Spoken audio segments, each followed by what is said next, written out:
Si on cherche ailleurs dans le monde quelqu'un qui défend son pays et qui veut, envers et contre tout, y compris envers et contre les élites intellectuelles, défendre une histoire et une idée de son pays, c'est qui? Poutine. Je vais vous dire. Moi d'abord, j'estime que c'est un patriote russe. Et que pour ça, il défend les intérêts de son pays. Et c'est ça que j'admire d'abord chez lui. Il a montré quand même que une grande puissance pouvait redevenir une grande puissance avec une grande politique étrangère et une puissance militaire. Et alors évidemment, c'est la force, c'est la puissance que vous célébrez. Non, c'est la grandeur. Je dirais que Poutine ressemble beaucoup. Il aurait pu être français. Vous voyez ce que je veux dire? C'est-à-dire que oui, c'est-à-dire qu'il prend un pays qui a été un empire, qui a été une grande puissance et qui est un empire en déclin, et il essaye de le redresser. Vous voyez, on a connu ça après. Vous rêvez d'un Poutine français? Ah oui, j'en rêverais. Oui.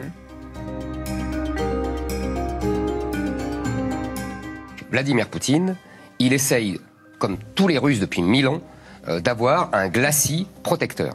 Et les Américains passent leur temps, depuis 30 ans, à manger petit à petit ce glacis. Je pense que l'Europe a fait un pas de clair avec cet accord d'association avec l'Ukraine.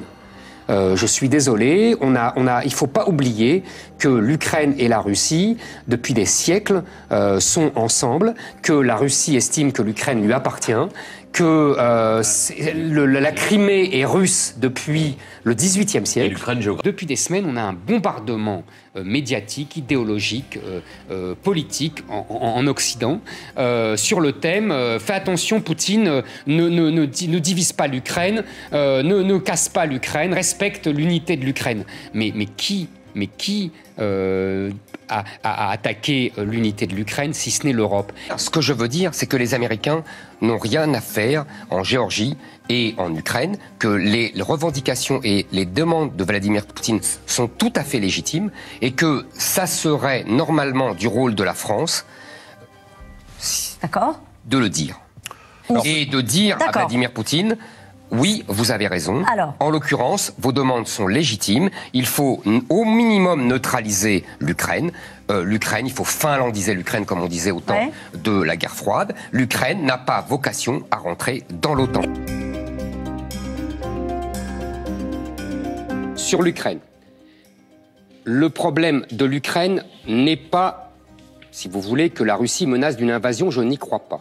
La Russie n'a aucun intérêt. Il y a des dizaines de milliers de personnes, de soldats russes qui sont postés à la frontière. La Russie, je prends le pari, n'envahira pas l'Ukraine.